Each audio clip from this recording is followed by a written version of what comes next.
नमस्कार, हिंदनामा न्यूज में आप सभी का स्वागत है।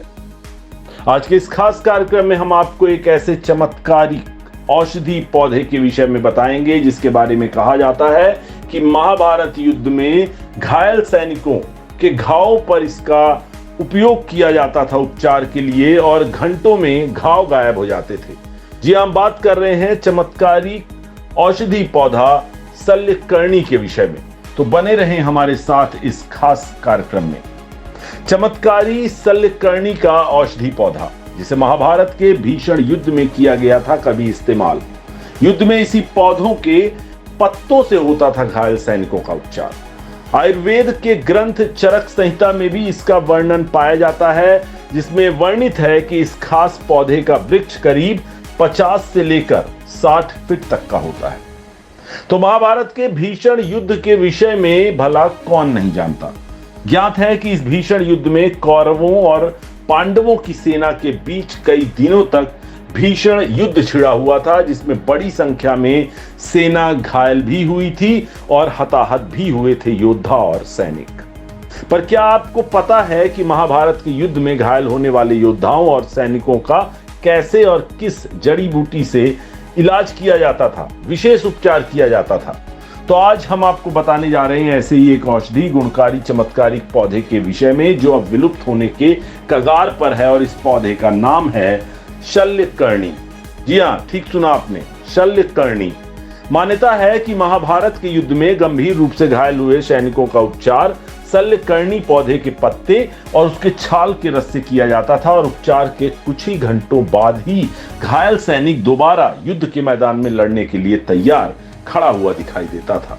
महाभारत काल में युद्ध के दौरान शल्यकर्णी के पौधे के पत्ते और उसके छाल को पीसकर उसके रस को निकाला जाता था, जिसके बाद कपड़े को उसी रस में भिगोकर उस कपड़े को घायल सैनिकों के घाव वाली जगह पर बांध दिया जाता था, जिसके बाद चमत्कारिक रूप से कुछ ही घंटों के भीतर ही स्वस्थ होकर घायल सैनिक दोबारा युद्ध के लिए रणभूमि में युद्ध में खड़ा दिखाई देता था।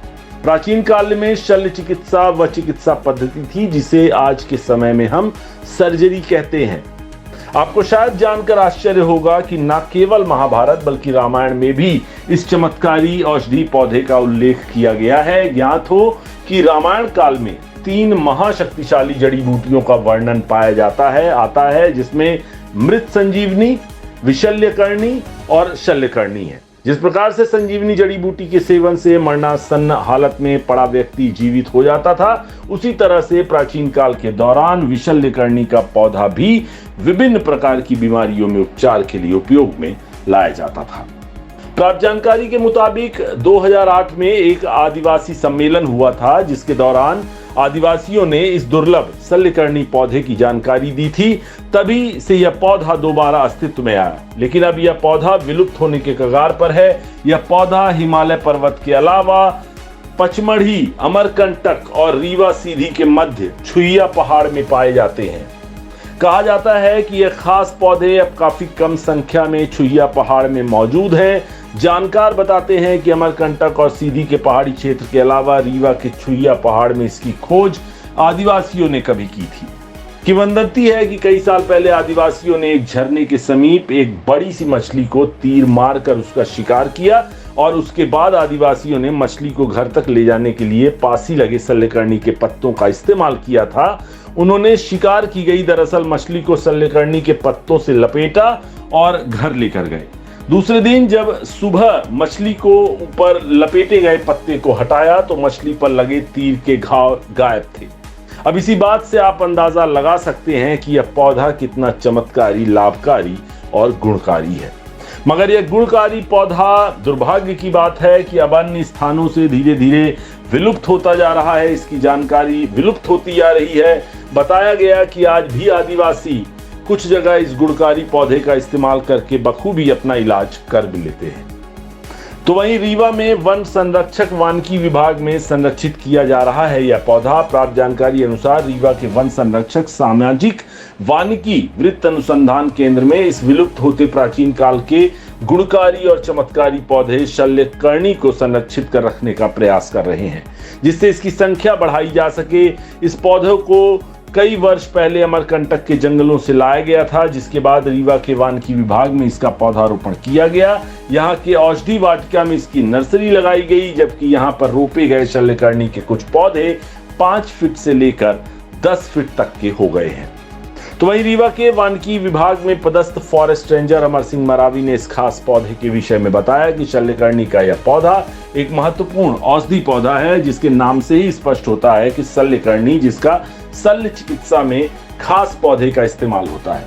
शरीर में होने वाले घाव में शल्यकर्णी के पत्ते और छाल को पीसकर इसका लेप या फिर इसके रस को घाव पर लगाकर उस कपड़े से बांधा जाए तो माना जाता है कि घाव कुछ ही घंटे में जुड़ जाएगा और वह अंग दोबारा स्वस्थ हो जाएगा। ज्ञात है कि महाभारत काल में युद्ध के दौरान जब सैनिक घायल होते थे तब उनके घाव को ठीक करने के लिए इसी गुणकारी पौधे शल्यकर्णी का उपयोग किया जाता था। शल्यकर्णी का पौधा एक महत्वपूर्ण औषधि पौधा है, जिसका नाम से ही स्पष्ट होता है कि शल्यकर्णी मतलब शल्य चिकित्सा में इसका उपयोग होता है। यदि आदमी का कहीं भी हाथ पैर कहीं कट फट जाए काम करते हुए या औजार से, तो किसी प्रकार से यदि क्षतिग्रस्त अंग है तो उसको इसके पेस्ट बना करके उसको लपेट करके जो है प्लास्टर या कोई भी मतलब कपड़े से अपन स्थानीय व्यवस्था अनुसार कपड़े से पट्टी लगा के मलहम पट्टी करके बांध देंगे, तो इसके मांस ये कटे हुए भाग जो है जॉइंट हो जाएंगे और ये जो है पूरी तरह से उस घाव को भरने का काम करेगा। महाभारत काल में इसका जिक्र होता है। जी जी। क्या घटनाक्रम? अब उसके बारे में तो हमारे महापुरुष लोग जो ऋषि मुनि लोग ज़्यादा जानेंगे। हम तो इतना सुने हैं, जो जानते हैं कि महाभारत काल में जब युद्ध हुआ करता था, बहुत सारे सैनिक जो है घायल हो जाते थे, तो स्थानीय चिकित्सा के अनुसार जहाँ युद्ध होते थे इसके पौधे पा जाते थे या ढूंढ करके और इसका जो है लेप करके सैनिकों का इलाज करते थे। इसलिए जो है महाभारत काल से इसका जाना जाता है। बीच में ये पौधे अधिक उपयोग होने लगे आदिवासी अंचलों में ज़्यादातर, तो इसका जो है लुप्त होने के कगार में था। जिसको ये जो अभी आप सामने देख रहे हैं, ये पौधा मेरे ही लाया हुआ है। सीधी में काफ़ी जो है नर्सरी में डेवलप किया गया था, वहीं से हमने पौधा तैयार करके यहाँ ला के लगाया था, जो आज इतना बड़ा दिखाई दे रहा है। और इसको यहाँ बहुत सारे विस्तार करते जा रहे हैं। कटिंग से पौधा तैयार हो जाता है, आसान विधि है इसका। महाभारत काल के बाद अस्तित्व में दोबारा कैसे आया?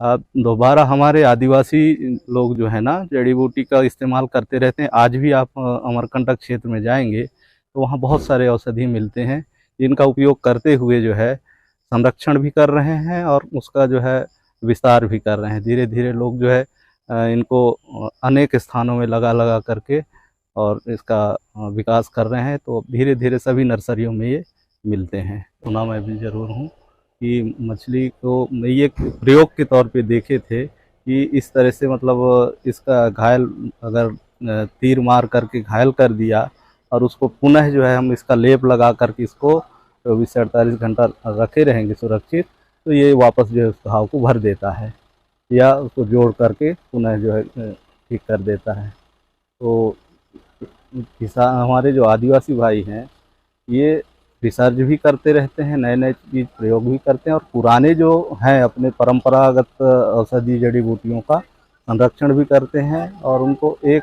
पीढ़ी से दूसरी पीढ़ी को बताते हुए आगे जो है उत्तरोत्तर उसको जो है संरक्षण करने का काम कर रहे हैं।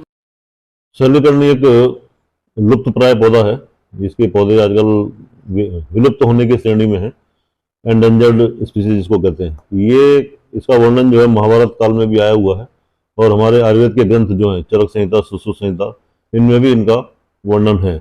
लेकिन आज इनके पौधे, इनके वृक्ष जो विशाल वृक्ष होते हैं, करीब 50-60 फीट इनका बड़ा वृक्ष होता है, बड़े पत्ते होते हैं। इसका पत्ते जो हैं उस समय युद्ध के समय जब व्यक्ति घायल होते थे तलवारों से, भालों से, तो उस समय घाव जल्दी भरने की आवश्यकता पड़ती थी, तो इनके पत्तों से घाव जल्दी भरता था। ऐसा वर्णन आयुर्वेदिक ग्रंथों में भी है और महाभारत में भी है।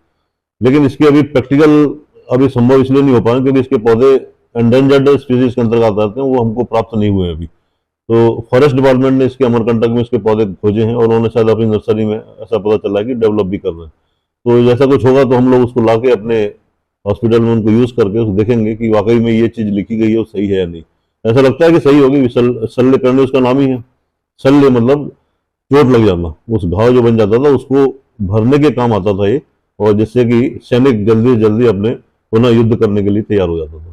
सर ये पौधा दोबारा अस्तित्व में कैसे आया? नहीं, बहुत कम पौधे बचे थे, तो फॉरेस्ट डिपार्टमेंट ने इसकी खोज करी, तो अमरकंटक के जंगलों में उनको एक वृक्ष मिला, वहां से उसको लेके आए और अब उसको डेवलप करके ग्राफ्टिंग करके जैसा भी उनकी तकनीकी होगी उस तकनीक से उसके और भी पौधे तैयार कर रहे हैं। तो जैसे और पौधे तैयार होंगे हम लोग वहां से लाएंगे और उसको यूज करेंगे। अपने आयुर्वेदिक हॉस्पिटल में अभी तक इसका उपयोग किया गया? नहीं, अभी तक हम लोगों ने इसका यूज नहीं किया है, और जैसे इसकी संख्या बढ़ेगी, क्योंकि उनको डैमेज करना भी उतना ही बड़ा अपराध है आज की तारीख में, क्योंकि अभी संख्या कम है, और कोई भी पौधा एंडेंजर्ड स्पीसीज या लुप्त प्राय की श्रेणी में तभी आता है कि जब उसको दोहन बहुत तेजी से होता है। दोहन होता है लेकिन लोग लगाते नहीं है। अब जैसे आज हम किसी भी चीज को डिक्लेयर करते हैं कि फलाना पौधा जो पृथ्वी के काम आता है और मीडिया में हम दे दें, तो लोग उसको पागलों की तरह उस पौधे को ढूंढ ढूंढ के उसको खत्म कर देते हैं। ये नहीं है कुछ पौधे छोड़ दें, कुछ लगा दें, जिससे कि कुछ बचे रहें तो आगे बढ़ते रहेंगे। बीच में किसी चिकित्सक ने डिक्लेयर किया था कि ये किडनी फेल में पुनर्नवा का अच्छा रोल है, तो लोगों ने खोज खोज के पुनर्नवा को नष्ट कर दिया पूरा। तो आज हम देखते हैं कि इस प्रकार के काम नहीं करना चाहिए, तो अधिक से अधिक इसमें पौधे लगाना भी चाहिए। ये एंडेंजर्ड स्पीसीज है और यूज करना चाहिए, तो दोहन ज्यादा मात्रा में ना हो, इसके लिए हम लोग अभी यूज नहीं कर रहे हैं, और जैसे ही संख्या बढ़ती है हम यूज करेंगे।